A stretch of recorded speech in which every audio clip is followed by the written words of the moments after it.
You ever feel like that? Like you're in a fight, but you can't actually see the enemy? A struggle with something that feels bigger than just you. Well, what if I told you that the most important victory in that war was already won? In secret. A long, long time ago. I mean, when it happened, there was nothing. No clap of thunder to announce it. No armies clashing on some great battlefield. And you didn't see any kingdoms fall on the 6 o'clock news. But in that silence, the entire spiritual map of humanity was being redrawn. And only one person had a front row seat. Now, when Jesus said this, you got to understand, he wasn't being poetic. He wasn't using a metaphor. He was giving a battlefield report. He was telling his friends what he literally saw. And this is the core of our entire explainer. The greatest spiritual victory didn't actually happen on the cross first. It was secured in the unseen world during Jesus' ministry. So, let's get into it.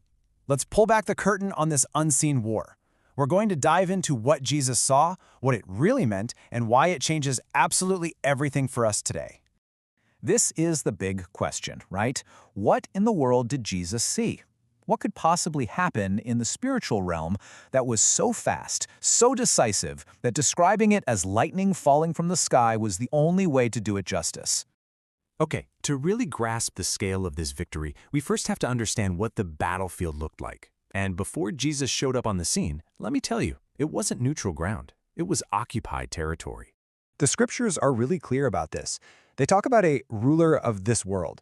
And that's not just some spooky idea. It's describing a real, organized spiritual pressure designed to keep humanity in bondage. You can really think of it as a form of spiritual occupation. And this is what that occupation looked like. The world was living under a shadow order. This wasn't just about individuals making mistakes. This was systemic. You had entire nations drowning in idolatry. Death was the undefeated champion. And fear was the currency that ran entire cultures. History just felt stuck on repeat. This was the strong man's house. And then, right into the middle of this occupied territory, Jesus shows up and makes this absolutely shocking announcement. And you have to catch the tense here. He doesn't say the kingdom will come or is coming. He says it has come. It's already happened. This wasn't a future promise. It was a present tense declaration of invasion. The rightful king had just kicked the door in. And Jesus uses this brilliant little analogy to explain his strategy. It's so simple. Satan is the strong man. Humanity, that's his house. And all of us, we're the captives inside. Now, if you want to rescue the captives, you don't waste your time fighting them one by one. No, you go straight for the one in charge. And here it is. This is the whole strategy. Jesus says no one can plunder the strong man's goods unless he first binds the strong man. You tie him up. And suddenly, Jesus' entire ministry, it's all proof that this binding was already happening. Seriously, think about it. Most people thought Jesus just came to teach us how to be good people. But the Gospels show us something way more aggressive. Every single time he healed a disease, cast out a demon, or even just forgave a sin, he was plundering the strong man's house. These weren't random acts of kindness, they were acts of territorial warfare, proving that the captor's power was already broken. So it's so important that we understand what this fall of Satan really was. This wasn't his final, end-of-days destruction. That comes later.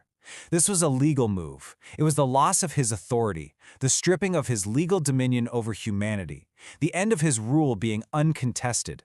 The moment God became a man, darkness lost its absolute claim. So, what about the cross? Where does that fit in?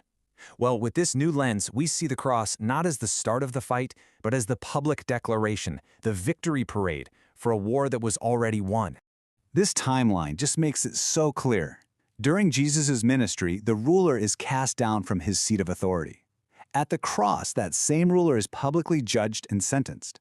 Then, at the resurrection, all authority in heaven and on earth is officially transferred to Christ. And finally, at his return, that ruler will be destroyed for good. You and I, we're living right in the middle of this amazing story. And Jesus himself connects these dots for us. He says, now the ruler of this world will be cast out. And how's it going to happen? When I am lifted up. He's talking about the crucifixion. The cross was the mechanism that made the sentence on the already bound strong man official and public. So what does this all mean for us, right here, right now?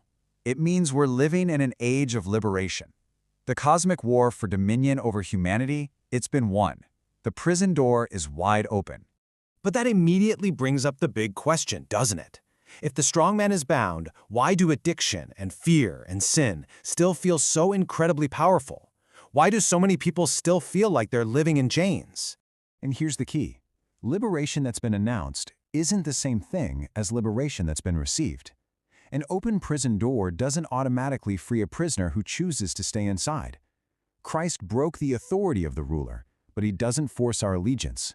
He won our freedom, but we still have to choose to walk in it. This totally redefines salvation. It's not about self-improvement. It's not a religion. It is a transfer of kingdoms, a conscious choice to walk out of the strong man's house and pledge allegiance to the kingdom of God. It's a change of citizenship. And this reality changes everything. Because the ruler is bound, it means no addiction has the final say.